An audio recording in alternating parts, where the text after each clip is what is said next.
Yes, greetings, Mr. President. How are you? More life and blessings on you and your family. What's your name? My name is Miguel Williams, but you can call I Stepper. Stepper. Yes, man. Yeah, man. That is quite sufficient. Yeah, man.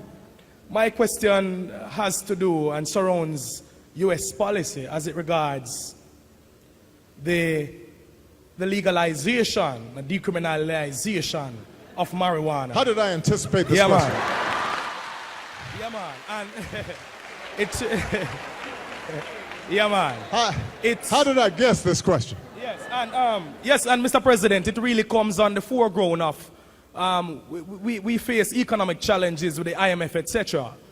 And we find realistically that the hemp industry, the marijuana industry, provides a highly feasible alternative to rise up out of poverty. So I'm wanting to overstand and to understand how US is visioning, how would you see Jamaica pushing forward on a decriminalization, legalization emphasis on the hemp industry? Give thanks.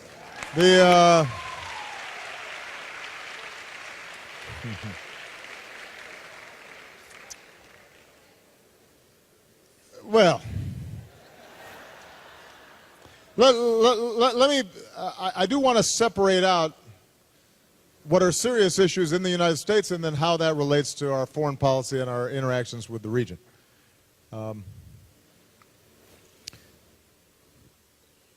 There is the issue of legalization of marijuana, and then there is the issue of decriminalizing or dealing with the incarceration and in some cases devastation of communities as a consequence of nonviolent drug offenses. I am a very strong believer that the path that we have taken in the United States in the so-called war on drugs has been so heavy in emphasizing incarceration that it has been counterproductive.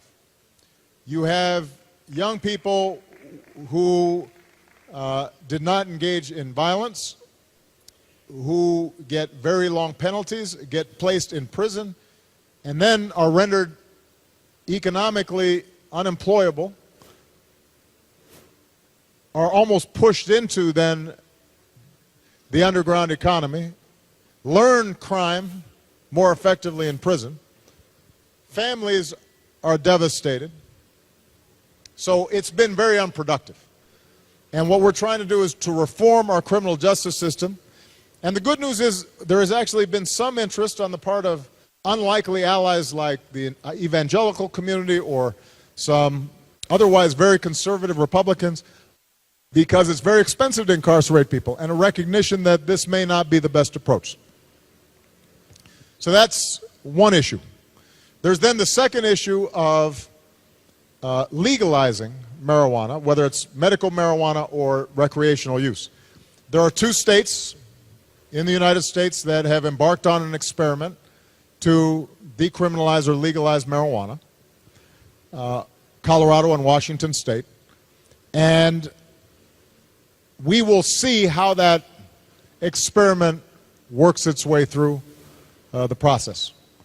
Right now, that is not federal policy, and I do not foresee anytime soon Congress changing the law at a national basis. But I do think that if there are states that show that they are not suddenly a magnet for additional crime, that they have a strong enough public health infrastructure to push against the potential of increased addiction, then it's conceivable that that will spur on a national debate.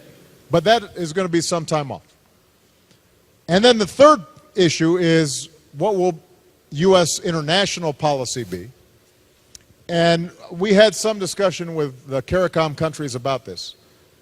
I know on paper a lot of folks think, you know what, if we just legalize marijuana, then it'll reduce the money flowing into the transnational drug trade. There are more revenues and jobs created. I have to tell you that it's not a silver bullet. Because, first of all, if you are legalizing marijuana, then how do you deal with other drugs? And where do you draw the line? Second of all, as is true in the global economy generally, if you have a bunch of small, medium-sized marijuana businesses scattered across the Caribbean, and this is suddenly legal, if you think that big multinational companies are not going to suddenly come in and market and try to control and profit from the trade, that's, I think, a very real scenario. And so I think we have to have a conversation about this, but our current policy continues to be that in the United States we need to decrease demand. We need to focus on a public health approach to decreasing demand. We have to stop the flow of guns and cash into the Caribbean and Central America and Latin America. And at the same time, I think the Caribbean, Latin America, Central America have to cooperate with us to try to shrink the power of the transnational drug organizations that are vicious and hugely destructive. And if we combine a public health perspective, a focus on not simply throwing every low-level person with possession into prison, but trying to get them treatment, we combine that with economic development and alternative opportunities for youth, then I think we can strike the right balance.